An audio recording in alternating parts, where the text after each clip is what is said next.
সময়টা ছিল প্রিয় নবীজির নবুয়ত প্রাপ্তির সময়। তখন নবীজির উপর ওহী নাজিল ঠিক হয়েছে।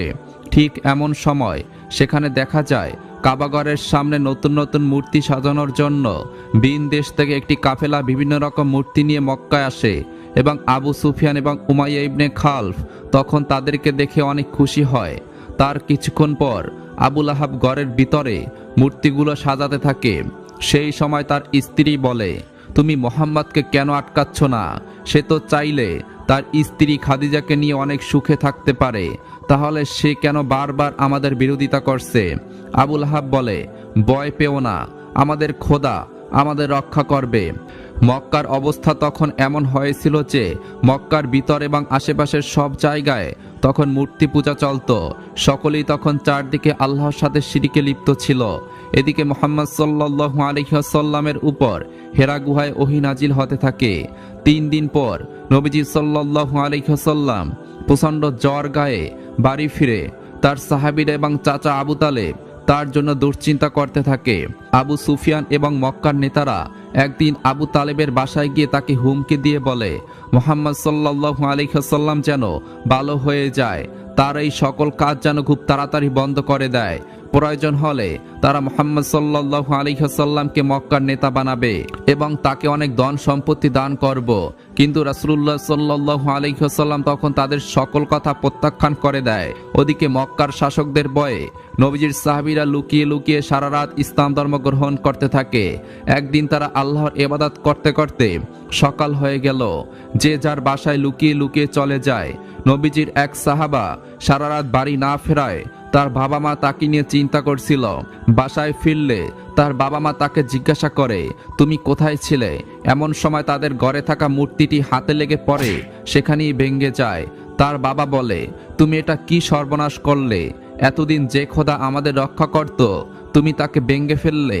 তখন ওই সাহাবী বলে, যে খোদা নিজে নিজেকে রক্ষা করতে পারে না সে আমাদের কিভাবে রক্ষা করবে? তার বাবা মা তখন বলে, তুমি মুহাম্মাদের সাথে মিশে নিজের বিপদ নিজেই ডেকে আনছো। তখন সাহাবী বলল, মোটেও না। সে তখন রাসূলুল্লাহ সাল্লাল্লাহু আলাইহি ওয়াসাল্লামের বাণীগুলো শোনাতে থাকে। এক পর্যায়ে তার বাবা মা তাদের ভুলগুলো সব বুঝতে পারে এবং ইসলাম ধর্ম গ্রহণ করে নেয়। পরের দিন মক্কার নেতারা এসব জানতে পেরে ওই সাহাবীকে ডেকে আনে। সকলেই ওই সাহাবীর সামনে রাসূলুল্লাহ সাল্লাল্লাহু আলাইহি ওয়াসাল্লামের সম্পর্কে হাসি ঠাট্টা করতে থাকে। উমাইয়া তখন তার গোলাম বেলালকে বলে, বেলাল, তুমি ওকে ততক্ষণ মারতে থাকবে যতক্ষণ ও নিজের ভুল বুঝতে না পারে। কিন্তু হযরত বেলাল জানতেন নবীজি সাল্লাল্লাহু আলাইহি ওয়াসাল্লামের সকল বাণীগুলি ছিল সত্যবাণী। সে মনে প্রাণে আল্লাহকে ভয় করতেন। ফলে সে তার মনিব উমাইয়ার মুখে বলে দেয়, এটা আমি কখনই করতে পারবো না। উমাইয়া তখন হযরত বেলালকে মরুভূমিতে নিয়ে অমানবিক অত্যাচার করতে থাকে। তখন সেখানে নবীজির পালক পুত্র জায়েদ আসে এবং বলে, আবু বকর এই গোলামের জন্য 200 দিনার দিতে রাজি আছে, তুমি তাকে মুক্ত করে দাও। উমাইয়া তখন ওই দিনারগুলো দেখে হযরত বেলালকে মুক্ত করে দেয়, কারণ বেলাল দেখতে এতটাই কুৎসিত ছিল যে তাকে সকলেই অবজ্ঞা করত। এদিকে নবীজির কাছে ওহী নাজিল হলো আল্লাহর হুকুমে। সাহাবীরা সকলেই একত্রিত হয়ে মক্কা শহরে ইসলাম প্রচার করতে থাকে। তারা সকলেই দলবদ্ধ হয়ে কাবাগরের দিকে অগ্রসর হতে থাকে। মক্কার কাফের মুশরিকরা তখন নানাভাবে তাদেরকে অত্যাচার করতে থাকে। অনেক কষ্ট সহ্য করেও তারা শেষমেশ কাবাগরের সামনে পৌঁছাতে সক্ষম হয়। রাতে আবু সুফিয়ান এবং তার স্ত্রী কথা বলছিল। আবু সুফিয়ানের স্ত্রী তখন তাকে বলে, কিভাবে একজন অশিক্ষিত ব্যক্তির মুখ থেকে এত সুন্দর এবং সত্যবাণী বের হয়? আবু সুফিয়ান তখন বলে, যেভাবে দিন দিন তার অনুসারীরা বৃদ্ধি পাচ্ছে আমাদের কিছু একটা করতেই হবে। আমরা প্রথমে মুহাম্মাদের দুর্বল এবং অসহায় অনুসারীদেরকে অত্যাচার ও নির্যাতনের মাধ্যমে ইসলাম ধর্ম ত্যাগ করতে বাধ্য করব। যেই বলা সেই কাজ। পরের দিন আবু সুফিয়ান এবং তার বিভিন্ন গোত্রের নেতারা মিলে অসহায় এবং দুর্বল মানুষদের তুলে আনে এবং তাদের উপর চালাতে থাকে প্রচণ্ড অমানবিক অত্যাচার ও নির্যাতন করতে করতে এক পর্যায়ে আবু জাহেল সুমাইয়া রাদিয়াল্লাহু তাআলা আনহাকে আঘাত করে মেরে ফেলে। আবু জাহেল আর আবু লাহাব এরা দুজনই ইসলামের সবচেয়ে বড় শত্রু ছিল। দুজনই মক্কায় কোরাইশদের মধ্যে অন্যতম নেতা ছিল, ধনী ও প্রভাবশালী ব্যক্তি ছিল। কিন্তু তারা ইসলাম গ্রহণ না করে বরং নবী করিম সাল্লাল্লাহু আলাইহি ওয়াসাল্লামের সবচেয়ে বড় বিরোধী হয়ে দাঁড়ায়। আবু লাহাবের এক পুত্রের নাম ছিল উতবা এবং আরেক পুত্রের নাম ছিল উতাইবা। নবী করিম সাল্লাল্লাহু আলাইহি ওয়াসাল্লাম নবুয়ত প্রাপ্ত হওয়ার আগে তিনি তার দুই কন্যা হযরত রুকাইয়া এবং হযরত উম্মে কুলসুমের সঙ্গে আবু লাহাবের এই দুই পুত্রের বিবাহ সম্পূর্ণ করেছিলেন। এবং সূরা লাহাব নাজিল হওয়ার পর আবু লাহাব প্রচণ্ড আক্রোশে তার পুত্রদেরকে বলল, যদি তোমরা মুহাম্মাদের দুই কন্যাকে তালাক না দাও তবে আমি তোমাদেরকে পরিত্যাগ করব। সুতরাং আবু লাহাবের দুই পুত্র নবী করিম সাল্লাল্লাহু আলাইহি ওয়াসাল্লামের দুই কন্যাকে তালাক দিয়ে দিল এবং উতাইবা নবী করিম সাল্লাল্লাহু আলাইহি ওয়াসাল্লামের নিকট হাজির হয়ে আমাদের প্রিয় নবী মুহাম্মদ সাল্লাল্লাহু আলাইহি ওয়াসাল্লামকে প্রচণ্ড গালিগালাজ করল। উতাইবার এই আচরণে নবী করিম সাল্লাল্লাহু আলাইহি ওয়াসাল্লাম খুবই কষ্ট পেলেন। হে আল্লাহ, উতাইবার উপর তোমার সৃষ্টি করা প্রাণীদের মধ্যে একজনকে চাপিয়ে দাও। এই ঘটনার কিছুদিন পর আবু লাহাব এবং তার ছেলে উতাইবা একটি কাফেলার সঙ্গে শাম দেশের দিকে রওনা হলো। পথে তারা একটি স্থানে বিশ্রাম নেওয়ার জন্য থামল। তখন সেখানে থাকা একজন স্থানীয় ব্যক্তি তাদের নিকটে এসে বলল, এই এলাকায় অনেক হিংস্র প্রাণী রয়েছে। এই সংবাদ শুনে আবু লাহাব যথেষ্ট পরিমাণে আতঙ্কিত হয়ে গেল এবং নবী করিম সাল্লাল্লাহু আলাইহি ওয়াসাল্লামের বদদোয়ার কথা মনে পড়ে গেল এবং সে কাফেলার লোকদেরকে বলল, তোমরা নিশ্চয়ই আমার মর্যাদা সম্পর্কে অবগত রয়েছো। কাফেলার সবাই একসঙ্গে বলল, আমরা আপনার মর্যাদা সম্পর্কে জানি। তখন আবু লাহাব বলল, তাহলে তোমরা আমাদেরকে সাহায্য করো। আমিও আমার পুত্র মুহাম্মাদের বদদোয়ার কারণে ভীত হয়ে আছি, তাই তোমরা এখানে আমার ছেলের জন্য বিছানা পেতে দাও এবং আমার পুত্রের চারপাশে তোমরা তোমাদের বিছানা পেতে দাও। আবু লাহাবের কথা অনুসারে কাফেলার লোকেরা ঠিক এমনটাই করল। শুধু তাই নয়, কাফেলার লোকেরা তাদের উটগুলোকে চারপাশে বসিয়ে দিল। এইভাবে উতাইবাকে তারা একটি নিরাপত্তা বেষ্টনের মধ্যে রাখল এবং তারা উতাইবার পাশে বসে তাকে পাহারা দিতে লাগলো। এই সমস্ত সতর্কতা থাকা সত্ত্বেও নবী করিম সাল্লাল্লাহু আলাইহি ওয়াসাল্লামের ভবিষ্যৎবাণী সত্য হয়ে গেল। মধ্যরাতের কাছাকাছি সময় একটি সিংহ সেখানে এসে উপস্থিত হয়। ঘুমান্ত লোকদের গন্ধ শুকতে লাগলো, এমনকি সে উতাইবা পর্যন্ত পৌঁছে গেল। এরপর সেই সিংহটি উতাইবাকে ছিঁড়ে টুকরো টুকরো করে ফেলল। এদিকে আবু জাহেল নবীজির নবুয়ত প্রাপ্তির পরে যখন দলে দলে মুসলিমের সংখ্যা দিন দিন বেড়ে যাচ্ছে, তখন আবু জাহেল নানান ষড়যন্ত্র চালিয়ে যেতে লাগলো। নবীজিকে এবং নবীজির পরিবারকে সে নানানভাবে বিভ্রান্তিতে রাখত এবং নবীজিকে হত্যা করার জন্য বিভিন্ন পায়তারা চালায়। এরপরে আবু জাহেল নতুন এক ষড়যন্ত্র শুরু করলো এবং তার পাশে থাকা দুইজন অনুসারীকে বলল, আমরা মোহাম্মদকে এতভাবে ফাঁদে ফেলার চেষ্টা করলাম, কিন্তু কোনোভাবেই সে ফাঁদে পড়ল না। মক্কাবাসীদের কাছে সে দিন দিন জনপ্রিয়তা পেয়ে যাচ্ছে। আমার এসব আর সহ্য হচ্ছে না, তাই এবার আমি একটি মহা পরিকল্পনা করেছি, তাকে একদম সরিয়ে দেব দুনিয়া থেকে। পাশে থাকা লোকটা বলে উঠল, কিন্তু কিভাবে সম্ভব? আমরা তো বহু চেষ্টা করেছি, তাকে কোনোভাবেই দমাতে পারিনি। আসলে আমারও মনে হয় মোহাম্মদের সাথে কোনো এক শক্তি আছে যা তাকে সর্বক্ষণ রক্ষা করে থাকে। আবু জেহেল বলল, এটা কিভাবে সম্ভব? সে তো আমাদের মতোই মানুষ এবং সে আমার বাতিজা ছাড়া অন্য কিছুই নয়। আর তার এত সম্মান আমার সহ্য হয় না, যেখানে আমি তার চাচা, অথচ কাবাগরের এই দায়িত্ব আমাকে দেওয়া হচ্ছে না, দায়িত্ব দেওয়া হচ্ছে তাকে। আমি মানুষদেরকে এটা দেখিয়ে ছাড়বো যে মানুষজন তার পথ নিয়ে ভুল করছে। পাশে থাকা লোকটি আবারও বলে উঠল, আচ্ছা তাহলে বলুন আপনি কি করতে চাচ্ছেন? তখন আবু জাহেল বলতে লাগলো, আমি এই রাস্তায় একটি গর্ত খুঁড়ব। সকালে যখন মোহাম্মদ মসজিদের দিকে যাবে সেই রাস্তা দিয়ে যাবে এবং সে গর্তের মধ্যে পড়ে যাবে। আমরা উপর দিয়ে মাটি দিয়ে দেব। এরপর আবু জেহেল উচ্চস্বরে হাসতে আরম্ভ করলো। এরপরে আবু জেহেল এই সিদ্ধান্ত মোতাবেক অনেক পরিশ্রম করে রাস্তার মধ্যে গর্ত খুঁড়তে আরম্ভ করলো।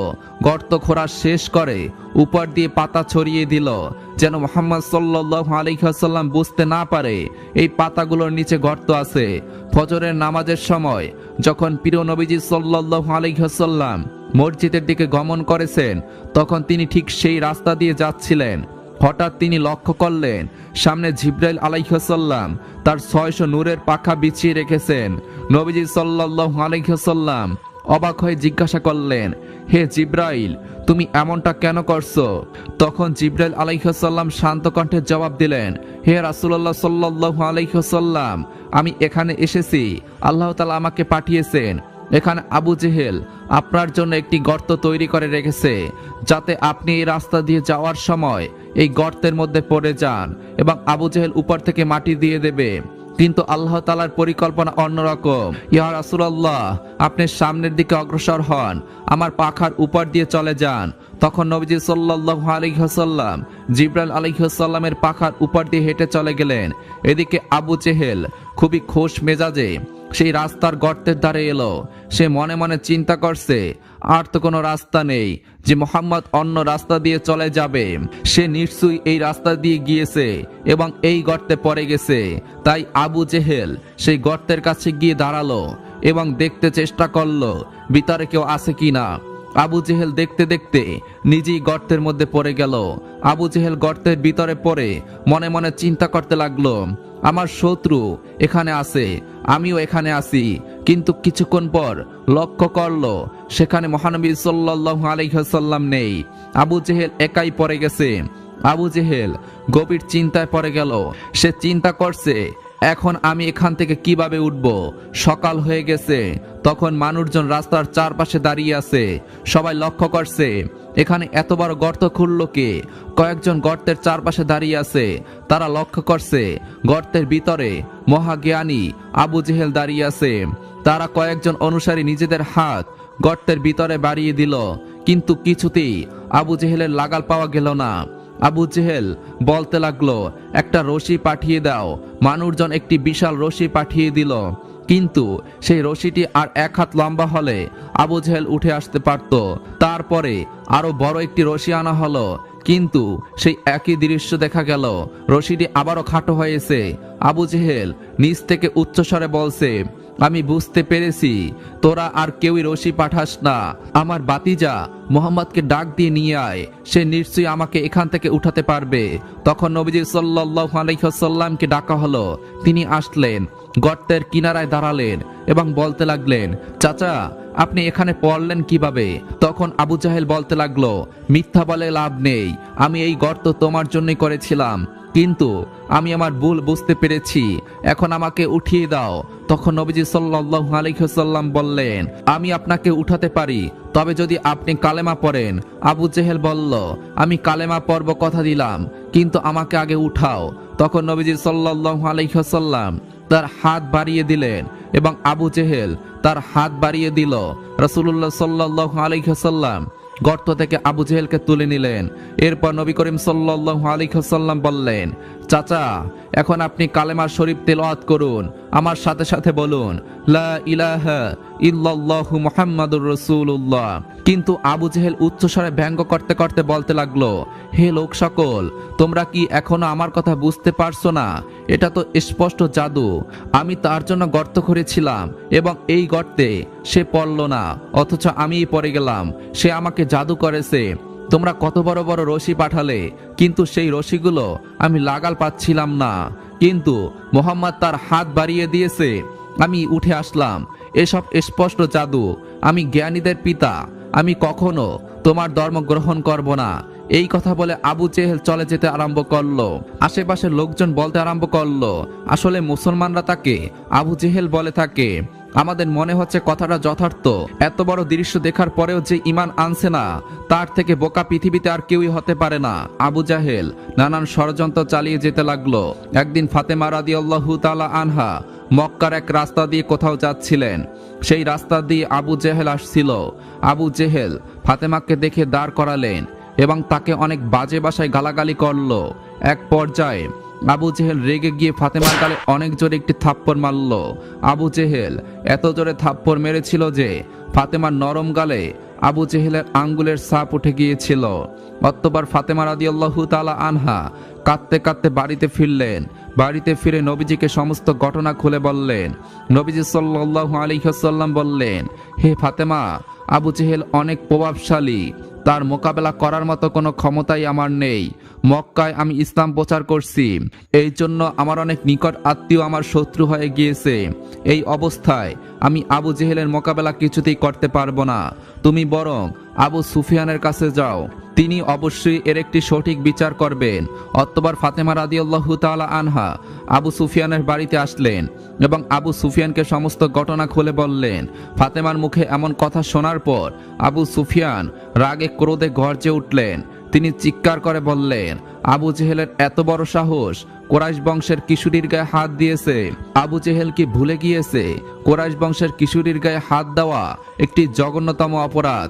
সে নিজেও কোরাইশ বংশের পুরুষ হয়ে কি করে কোরাইশ বংশের একজন কিশোরীর গায়ে হাত দিল? অতঃপর আবু সুফিয়ান ফাতেমাকে নিয়ে আবু জেহেলের বাড়ির দিকে আসলেন।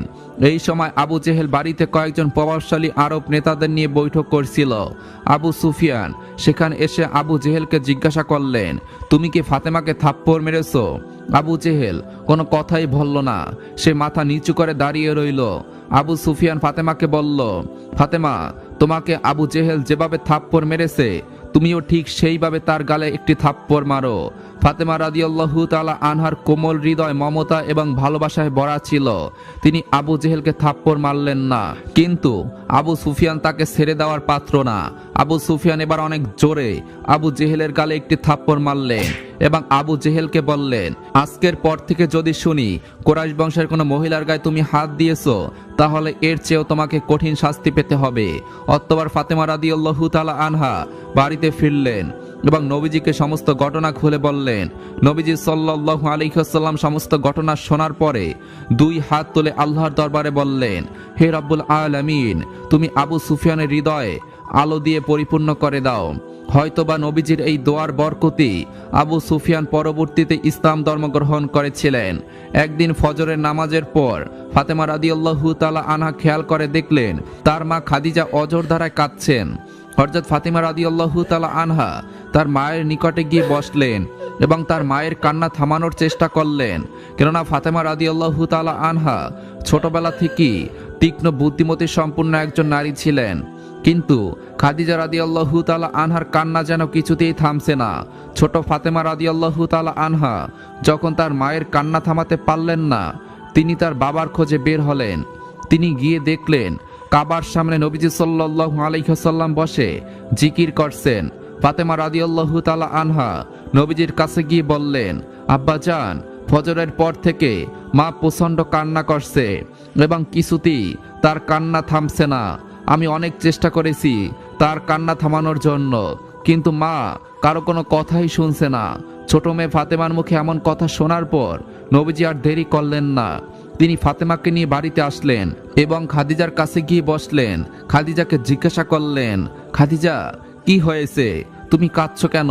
তখন খাদিজা রাদিয়াল্লাহু তাআলা আনহা কান্না ভরা চোখে বললেন, ইয়া রাসূলুল্লাহ, আমি কবরের কথা চিন্তা করে কাঁদছি। তখন নবীজি সাল্লাল্লাহু আলাইহি ওয়াসাল্লাম বললেন, হে খাদিজা, তুমি চিন্তা করো না, আল্লাহ রব্বুল আলামিন তোমাকে নিজেই সালাম দিয়েছেন। সেই মহান আল্লাহ রব্বুল আলামিন তোমার কবরের আযাব মাফ করে দিবেন। নবীজি সাল্লাল্লাহু আলাইহি ওয়াসাল্লামের এমন সান্ত্বনা দিয়ে খাদিজার কান্না থামানোর চেষ্টা করলেন। তারপরেও খাদিজার কান্না থামছেই না। তিনি ছোট বাচ্চার মতো ফুপিয়ে ফুপিয়ে কাঁদছেন। হযরত খাদিজা রাদিয়াল্লাহু তাআলা আনহা বললেন, ইয়া রাসূলুল্লাহ, আপনার সঙ্গে আমি 25টি বছর সংসার করেছি, কোনোদিন কোনো জিনিসের জন্য আপনার কাছে জেদ করিনি। আপনি যা দিয়েছেন তা নিয়ে আমি সন্তুষ্ট ছিলাম। আজকে আপনার কাছে আমি 3টি জিনিস চাইব, আপনি কি আমাকে দিবেন? নবীজি সাল্লাল্লাহু আলাইহি ওয়াসাল্লাম অশ্রু ভরা নয়নে খাদিজার দিকে তাকিয়ে আছেন এবং কোমল কণ্ঠে খাদিজাকে বললেন, হে খাদিজা, তুমি বলো তুমি কি চাও, আমি আমার জীবনের বিনিময় হলেও তোমার আবদার পূরণ করার চেষ্টা করব। তখন হযরত খাদিজা রাদিয়াল্লাহু তাআলা আনহা বললেন, হে আমার প্রাণের স্বামী, আমার প্রথম আবদার হলো আপনার পুরাতন একটি জুব্বা আমি ধুয়ে পরিষ্কার করে রেখেছি। আমি যখন ইন্তেকাল করব, আপনার সেই পুরাতন জুব্বাটি আমার কাফনের কাপড় হিসাবে ব্যবহার করবেন। আপনার পুরাতন জুব্বায় আমাকে মুড়িয়ে কবরস্থ করবেন। নবীজি বললেন, হে খাদিজা, এমন অহেতুক আবদার কেন করছো? তোমার ইন্তেকালের পর আমার পুরনো জুব্বা দিয়ে কেন তোমাকে দাফন করব? এতে করে মক্কার লোকেরা বলাবলি করবে যে একজন প্রভাবশালী এবং ধনাঢ্য মহিলা, যে কিনা একসময় মক্কার মধ্যে সবচেয়ে বড় ধনী ব্যবসায়ী ছিল, সেই মহিলার মৃত্যুতে একটু নতুন কাপড়ও জুটল না, স্বামীর পুরাতন জুব্বায় তাকে কবরস্থ করা হয়েছে। তুমি এমন আবদার কেন করেছো? তখন খাদিজা রাদিয়াল্লাহু তাআলা আনহা বললেন, হে আমার স্বামী, আমি বিশ্বাস করি আপনার পুরাতন জুব্বা যদি আমার শরীরে থাকে তাহলে আমার শরীরকে জাহান্নামের আগুনে ছুঁতে পারবে না, কবরের মাটি আমাকে চাপ দিতে পারবে না। আপনার জুব্বা মুবারকের বরকতে কবরের কোনো আযাব আমার হবে না। তখন নবীজি সাল্লাল্লাহু আলাইহি ওয়াসাল্লাম বললেন, হে খাদিজা, তুমি যেমন চাও তেমনই হবে। আমি আমার পুরাতন জুব্বা দিয়ে তোমাকে কবরস্থ করব। অতঃপর খাদিজা রাদিয়াল্লাহু তাআলা আনহা বললেন, আমার দ্বিতীয় আবদার হলো, আমাকে যখন কবরে নামানো হবে আপনি নিজ হাতে কোলে করে আমাকে কবরে নামাবেন। এবং আমার তৃতীয় আবদার হলো, যতক্ষণ আমার কবরে মুনকার নাকির প্রবেশ না করবে ততক্ষণ আপনি আমার কবরের পাশ থেকে যাবেন না। কেননা মুনকার নাকির এসে যদি আমাকে 3টি প্রশ্ন করে, আমি খাদিজা সেই প্রশ্নের উত্তর কি করে দেব? আপনি আমার কবরের পাশে দাঁড়িয়ে থাকবেন, আমার হয়ে আপনি নিজে আমার প্রশ্নের উত্তর দিবেন। তখন নবীজি সাল্লাল্লাহু আলাইহি ওয়াসাল্লাম বললেন, হে খাদিজা, তোমার সব আবদার আমি পূরণ করব ইনশাআল্লাহ। অতঃপর খাদিজা রাদিয়াল্লাহু তাআলা আনহা ইন্তেকাল করলেন। এরপরে নবীজি সাল্লাল্লাহু আলাইহি ওয়াসাল্লাম তার ইচ্ছামতো নবীজি তার পুরানো জুব্বা মোবারক দিয়ে খাদিজাকে মুড়িয়ে দিলেন এবং নিজেই খাদিজা রাদিয়াল্লাহু তাআলা আনহার জানাজা পড়িয়ে খাদিজা রাদিয়াল্লাহু তাআলা আনহাকে নিজ হাতে কবরে নামালেন। খাদিজা রাদিয়াল্লাহু তাআলা আনহা কবরস্থ হওয়ার পর সকলেই সেখান থেকে চলে গেল, কিন্তু নবীজি সাল্লাল্লাহু আলাইহি ওয়াসাল্লাম সেখানে দাঁড়িয়ে রইলেন। হযরত আবু বকর রাদিয়াল্লাহু তাআলা আনহু বললেন, ইয়া রাসূলুল্লাহ, সকলেই তো চলে গেছে, আপনিও বাড়ি চলুন। তখন নবীজি বললেন, হে আবু বকর, আমি বাড়িতে যাব না। যতক্ষণ মুনকার নাকির এই কবরে না আসবে ততক্ষণ আমি বাড়ি যাব না। কেননা আমি আমার খাদিজাকে কথা দিয়েছি তার কবরের 3টি প্রশ্নের উত্তর আমি দিয়ে যাব। এভাবে পুরো দিন কেটে গিয়ে সন্ধ্যা চলে আসলো। তখনও নবীজি খাদিজার কবরের পাশে দাঁড়িয়ে আছেন। এমন সময় ফেরেশতা জিবরাইল আলাইহিস সালাম এসে নবীজিকে বললেন, ইয়া রাসূলুল্লাহ, আল্লাহ রাব্বুল আলামিন আপনাকে আদেশ দিয়েছেন এখান থেকে চলে যাওয়ার জন্য। কেননা আল্লাহ রাব্বুল আলামিন নিজেই খাদিজার কবরের 3টি প্রশ্নের উত্তর দিয়েছে। আপনি কোনো চিন্তা করবেন না, খাদিজার কবর এখন জান্নাতের বাগানে পরিণত হয়েছে। হযরত খাদিজা রাদিয়াল্লাহু তাআলা আনহার ইন্তেকালের কিছুদিন পর নবীজির প্রিয় চাচা আবু তালিবও ইন্তেকাল করেন। এই দুইজন ব্যক্তি সর্বদা নবীজিকে ছায়ার মতো আগলিয়ে রাখতেন। পরপর দুইজন প্রিয় মানুষ চলে যাওয়াতে নবীজি সাল্লাল্লাহু আলাইহি ওয়াসাল্লাম মানসিকভাবে প্রচন্ড ভেঙে পড়লেন। অনেক বাধা বিপত্তি, অনেক লাঞ্ছনা সহ্য করেও ইসলাম প্রচারে কখনো পিছুপা হননি। তিনি সর্বদা উম্মতদের জন্য চিন্তা করেছেন। প্রিয় দর্শক, ইসলাম প্রচারের স্বার্থে আমাদের চ্যানেলটি সাবস্ক্রাইব করে রাখুন এবং এই ভিডিওগুলো অন্যদের মাঝে শেয়ার করে দিন। ধন্যবাদ।